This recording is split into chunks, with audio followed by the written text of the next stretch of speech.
മലയാള സിനിമയിൽ നിന്ന് ലാഭമേ ഇല്ല എന്ന് പ്രൊഡ്യൂസർമാർ കൂട്ടത്തോടുകൂടി പറയുമ്പോഴാണ് ഹരീഷ് പെരടി സിനിമ നിർമ്മിച്ചിട്ടുള്ളത്. സിനിമയുടെ പേര് ദാസേട്ടൻ്റെ സൈക്കിൾ. നമസ്കാരം. നമസ്കാരം. ഈ ലാഭനഷ്ട സാധ്യതകൾ, ആ കണക്കുകൾ, ഇതൊക്കെ നിർമ്മാതാവാൻ വേണ്ടിയിട്ട് എങ്ങനെയായിട്ട് എടുത്തിട്ടുണ്ടായിരുന്നു? എങ്ങനെയാണ് നോക്കി കണ്ടിരുന്നത്? അങ്ങനെ നോക്കി കണ്ടിട്ടേ ഇല്ല. കാരണം ഇതൊരു ഒരു ഈ സിനിമയിൽ ഞാൻ നിർമ്മാതാവെന്ന് സത്യം പറയുകയാണെങ്കിൽ നമുക്ക് ലാഭം ഒക്കെ വേണമെന്നല്ല നിർമ്മാതാക്കളെ പോലെ ആഗ്രഹമൊക്കെ ഉണ്ട്, തീർച്ചയായിട്ടും ആഗ്രഹിക്കുന്നുണ്ട്. പക്ഷെ അത് മാത്രമല്ല അതിൻ്റെ ഈ നിർമ്മാതാവ് എന്ന് പറയുന്ന ഒരു ഘടകം ഈ സിനിമയിലെ ആർട്ടിസ്റ്റിൻ്റെ പോലെ തന്നെ, അല്ലെങ്കിൽ സംവിധായകൻ്റെ പോലെ തന്നെ, അല്ലെങ്കിൽ മറ്റേ ഏതൊരു ടെക്നീഷ്യൻ്റെയൊക്കെ പോലെ തന്നെ, അല്ലെങ്കിൽ അതിനേക്കാളൊക്കെ ഉപരി പ്രാധാന്യം അർഹിക്കുന്ന ഒരാളാണ്. അപ്പോൾ ആ ഒരു ഘടകത്തെ ഞാൻ കലാപരമായിട്ടും കൂടിയാണ് നോക്കിക്കാണുന്നത്. അങ്ങനെ തന്നെ സിനിമയെ അറിയുക. കാരണം നമ്മൾ സിനിമയിൽ നിന്നാണല്ലോ ഇങ്ങനെ വരുന്നത്. അപ്പോൾ സിനിമയുടെ എല്ലാ വശങ്ങളിലേക്കും പോവുക എന്നുള്ളതിൻ്റെ ഭാഗമായിട്ട് അതിൻ്റെ ഏറ്റവും പ്രധാനപ്പെട്ട ഒരു ഭാഗത്തേക്ക് കടന്നു ചെല്ലാം എന്നുള്ള ഒരു ആഗ്രഹത്തിൻ്റെ ഭാഗമായിട്ട് തന്നെയാണ് ചെല്ലുന്നത്. പക്ഷേ പൊതുവിൽ ഈ നിർമ്മാതാക്കൾ പറയുന്നുണ്ടല്ലോ, ഒരു വിധത്തിലും ലാഭമില്ല, OTT സെയിൽ നടക്കുന്നേ ഇല്ല. OTT സെയിൽ ഉണ്ടെങ്കിൽ തന്നെ ഒറ്റക്ക സംഖ്യയിലാണ് ഇപ്പോൾ വലിയ സൂപ്പർ സ്റ്റാർസിൻ്റെ പോലെ സിനിമ വിൽക്കുന്നത്. TV സംബന്ധമായിട്ടുള്ള സാറ്റലൈറ്റ് റൈറ്റ്സിലും ഇപ്പോൾ വലിയ പ്രതീക്ഷയൊന്നും വെച്ചിട്ട് കാര്യമില്ല. 100 കോടി ക്ലബ്ബും 150 കോടി ക്ലബ്ബുകളൊക്കെ കള്ളമാണ്. അപ്പോൾ ആ ഒരു അവസ്ഥയിൽ നിന്നുകൊണ്ടാണ് നിർമ്മാതാവുന്നത്. അപ്പോൾ പിന്തിരിപ്പിച്ചവർ അല്ലെങ്കിൽ പിന്തിരിപ്പിക്കാൻ ശ്രമിച്ചവർ ഉണ്ടോ? അത് ഞാൻ മൈൻഡ് ചെയ്തിട്ടില്ല ഒരു സംഭവം. ചിലപ്പോൾ അവർ പറയുന്നതൊക്കെ സത്യമായിരിക്കും, ഇല്ലയെന്നൊന്നും ഞാൻ പറയുന്നൊന്നുമില്ല. പക്ഷേ അങ്ങനെ നോക്കി നിന്നിട്ട് നമുക്ക് ഇഷ്ടമുള്ള സാധനങ്ങളൊന്നും ചെയ്യാൻ പറ്റാതെയായി പോകും അങ്ങനെ നോക്കി നിന്നാൽ. അപ്പോൾ അതുകൊണ്ട് നമുക്ക് ഇഷ്ടമുള്ള സാധനങ്ങൾ ചെയ്യാന്നുള്ളതാണ് ഇതിൻ്റെ പിന്നിലുള്ള ഏറ്റവും വലിയ ഒരു യാഥാർത്ഥ്യം. അപ്പം അതിനുവേണ്ടി ശ്രമിക്കുന്നു എന്നുള്ളതേ ഉള്ളൂ. പിന്നെ ഇപ്പം ഞാൻ സിനിമ എന്ന് മാത്രമല്ല, ഒരു ഹോട്ടൽ തുടങ്ങിയ ഒരു മനുഷ്യനോട് ചോദിച്ചു നോക്ക്, എങ്ങനെയുണ്ട് ഏട്ടാ കച്ചവടം? ഇല്ല, അങ്ങനെ പോണു. ഇപ്പം ഇങ്ങനെ തുടങ്ങിയ സ്ഥിതിക്ക് നമുക്ക് ഇതല്ലാതെ വേറൊരു പണിയും അറിയില്ല എന്നൊക്കെയാണ് പറയാം. അത് ഏത് കച്ചവടം ചെയ്യുന്ന ആൾക്കാരും അങ്ങനെ തന്നെ പറയും. അത് എനിക്ക് തോന്നുന്നു മലയാളീൻ്റെ ഒരു പൊതു സ്വഭാവം കൂടി അതിൽ കലർന്നിട്ടുണ്ടാവാം. അല്ലാതെ സിനിമ മാത്രം ആണ് അതിൻ്റെ പ്രശ്നം എന്നല്ല തോന്നുന്നു. അപ്പോൾ അങ്ങനെയാണത് പറഞ്ഞ് ശീലിക്കുന്നതിൻ്റെ പ്രശ്നമുണ്ട്. ഒന്നുമില്ല, അതായത് നമ്മൾ ഒക്കെ ഇപ്പോൾ എന്തെല്ലാം പ്രശ്നത്തിലാണ് എന്നുള്ളത് പറയുന്ന ഒരു സ്വഭാവമായിരിക്കും അതിൻ്റെ പിന്നിൽ. ഈ നിർമ്മാതാവായിട്ടിരിക്കെ ഒരു സിനിമയിൽ അഭിനയിക്കുകയും കൂടി ചെയ്യുന്നത് അത്ര സുഖകരമായിട്ടുള്ള കാര്യമല്ല എന്ന് ചില നടന്മാർ നിർമ്മാതാക്കളായതിനു ശേഷം പറഞ്ഞിട്ടുണ്ട്. കാരണം ഓരോ ദിവസത്തെയും ചിലവുകൾ, ബാറ്റ, പല കാര്യങ്ങളും സംഘടിപ്പിക്കുന്നതിന് അനുമതികൾക്കൊക്കെ ഉൾപ്പെടെ അവസാനത്തെ പല സാങ്ഷൻസും പല ഒപ്പിട്ട് കൊടുക്കേണ്ടതൊക്കെയും നിർമ്മാതാവാണ്. അപ്പോൾ നിർമ്മാതാവായിട്ടിരിക്കുക തന്നെ അഭിനയിക്കുക, അത് ആ അനുഭവം എങ്ങനെ ഉണ്ടായിരുന്നു? ഞാൻ അത്ര എന്താ പറയുക, അങ്ങനെ ഒരു കാര്യമായിട്ട് കണ്ടിട്ടില്ല ഇതിനെ. അതുകൊണ്ടാണ് ഞാനത് വളരെ ഈസി ആയിട്ടാണ് ഇതിനെ കാണുന്നത്. അല്ലാതെ ഇത് ഇങ്ങനെ ഒരു ഭയങ്കര സംഭവമായിട്ട് എടുത്തിട്ടേ ഇല്ല, ഒരിക്കലും എടുത്തില്ല. ഇപ്പം അത് ഇതിൻ്റെ സംവിധായകനും അങ്ങനെ തന്നെയാണ്. അദ്ദേഹവും അങ്ങനെ ആ രീതിയിലാണ് വളരെ കൂളായിട്ട് കൈകാര്യം ചെയ്യുന്നില്ല. അപ്പോൾ അങ്ങനെ ഒരാളെ കിട്ടിയതുകൊണ്ട് കൂടിയാണ് ഞാനത്, മറ്റൊരാളുടെ കൂടിയാണ് ഈ പറഞ്ഞ പോലെ ചിലപ്പോൾ എനിക്കും അങ്ങനെയൊക്കെ ടെൻഷൻസ് ഉണ്ടായി വന്നേക്കാം. അത് മുഴുവൻ പ്രശ്നമാണല്ലോ എന്ന്. പക്ഷെ നമ്മളെ കൂടെ പ്രവർത്തിക്കുന്ന ഒരാൾ വളരെ കൂളായിട്ട് കാര്യങ്ങളെ കൈകാര്യം ചെയ്യുമ്പോൾ അതിൻ്റെ കൂടെ അങ്ങനെ ഒഴുകി പോകുക എന്നുള്ള രീതി തന്നെയായിരുന്നു എനിക്ക് ഉണ്ടായിരുന്നത്. പൊതുവിലിപ്പോൾ സിനിമയിലെ വയലൻസ് വലിയ പ്രശ്നമാണെന്നും അത് കുട്ടികളെയും സമൂഹത്തെയും മോശമായി സ്വാധീനിക്കുന്നുണ്ടെന്ന് സിനിമയിലുള്ളവർ തന്നെ പറയുന്നു.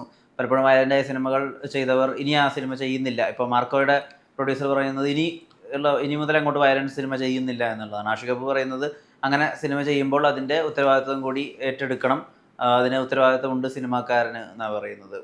വയലൻസ് ഉള്ള സിനിമകൾ കൂടുന്നുണ്ടോ? ദാസേട്ടൻ സൈക്കിൾ ആ വിധത്തിൽ ഒരു സമാധാനമുള്ള സ്പേസ് ആയിരിക്കുമോ? ദാസേട്ടൻ സൈക്കിൾ പൂർണ്ണമായ സമാധാനമുള്ള സ്പേസാണ്. അതായത് പറഞ്ഞാൽ അത് ക്ലീൻ യു സർട്ടിഫിക്കറ്റാണ് നമുക്ക് കിട്ടിയത്. അതിൻ്റെ അർത്ഥം തന്നെ നമുക്കറിയാലോ. കാരണം അത്ര എവിടെയും കാണിക്കാവുന്ന ക്ലീൻ സർട്ടിഫിക്കറ്റാണ് യു എന്ന് പറയുന്ന സർട്ടിഫിക്കറ്റ്.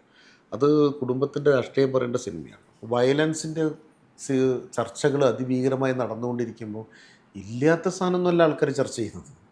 നിലവിൽ സിനിമകളിലെ വയലൻസ് കൂടിയതിൻ്റെ ഭാഗമായിട്ടും അത് കണ്ടുകൊണ്ടുണ്ടാകുന്ന പ്രശ്നങ്ങളുടെ ഭാഗമായിട്ടും ഒക്കെ തന്നെയാണ് അത് ചർച്ച ചെയ്യപ്പെടുന്നത്. അല്ലാതെ വെറുതെ ഒരു സുപ്രഭാതത്തിൽ സിനിമയിൽ വയലൻസ് കൂടിയെന്ന് പറഞ്ഞ് ചർച്ച ചെയ്യല്ല. അപ്പം അത് ഉത്തരവാദിത്തപ്പെട്ടോടുകൂടി ഉത്തരവാദിത്തപ്പെട്ടവർ ആലോചിക്കണം ആ വിഷയത്തെ.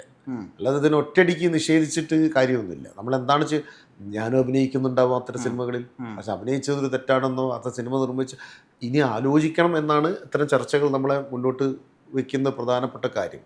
ഇതിൻ്റെ പിന്നിലുള്ളൊരു ഘടകം എന്ന് പറഞ്ഞാൽ ഈ കൊടുക്കൽ വാങ്ങലുകൾ പരസ്പരം നടക്കുന്നുണ്ട്. അതായത് ഒരു സമൂഹത്തിൽ നിന്ന് സിനിമ പലതും വാങ്ങുന്നുണ്ട്, പലതും ഉൾക്കൊള്ളുന്നുണ്ട്. അങ്ങനെയാണല്ലോ ഒരു സിനിമ വരുന്നത്. ഈ ഉണ്ടാക്കപ്പെടുന്ന ആ കലാരൂപം, ആ സിനിമ തിരിച്ചു വീണ്ടും സമൂഹത്തിലേക്ക് പല രീതിയിലും പലതും കൊടുക്കുന്നുണ്ട്. അങ്ങനെ ഈ കൊടുക്കൽ വാങ്ങലുകൾ എന്ന് പറഞ്ഞാൽ പരസ്പരം സ്വാധീനിക്കപ്പെടുന്നുണ്ട്.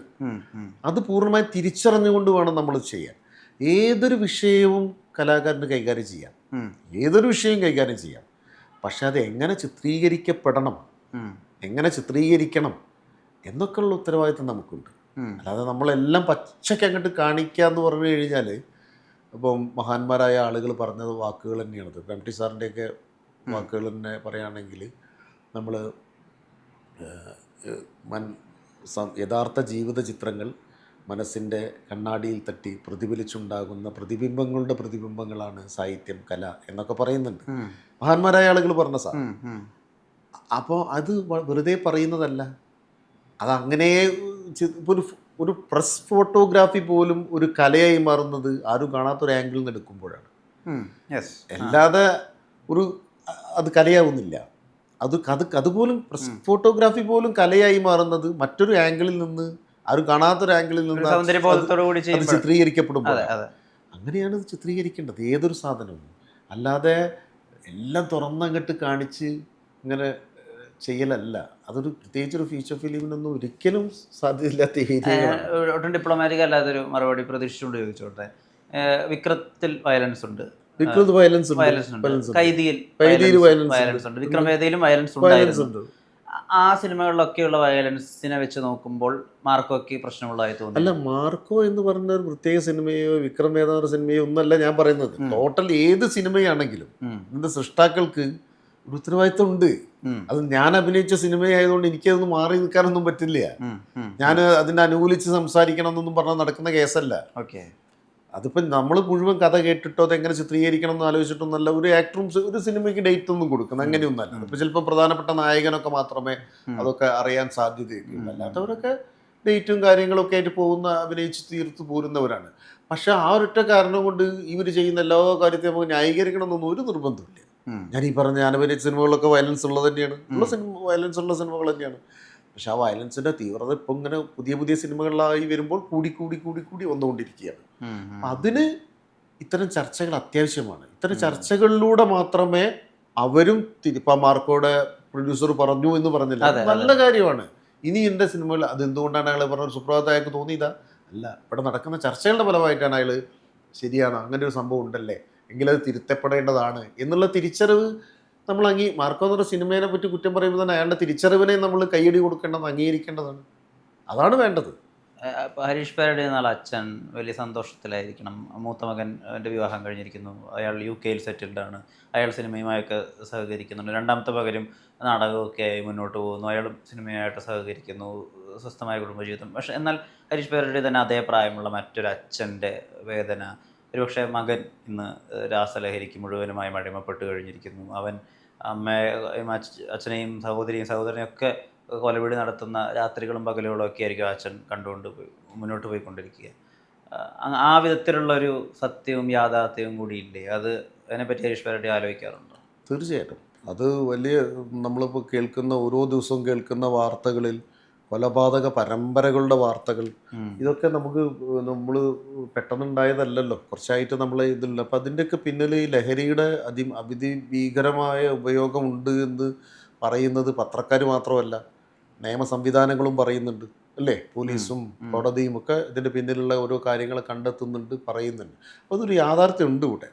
മയക്കുമരുന്ന്, പ്രത്യേകിച്ച് രാസലഹരി പോലെയുള്ള മയക്കുമരുന്നുകൾ അതിഭീകരമായി കേരളത്തിലേക്ക് ഒഴുകുന്നുണ്ട്. അതിൽ നമ്മൾ ഏറ്റവും പുതിയ തലമുറയിലെ കുട്ടികൾ അതിന് അടിമപ്പെടുന്നുണ്ട് എന്നുള്ളത്. അപ്പോൾ ഇതിന് അതിഭീകരമായ നിയന്ത്രണം ആവശ്യമാണ്. ആ നിയന്ത്രണം ആരാണ് ചെയ്യേണ്ടത്?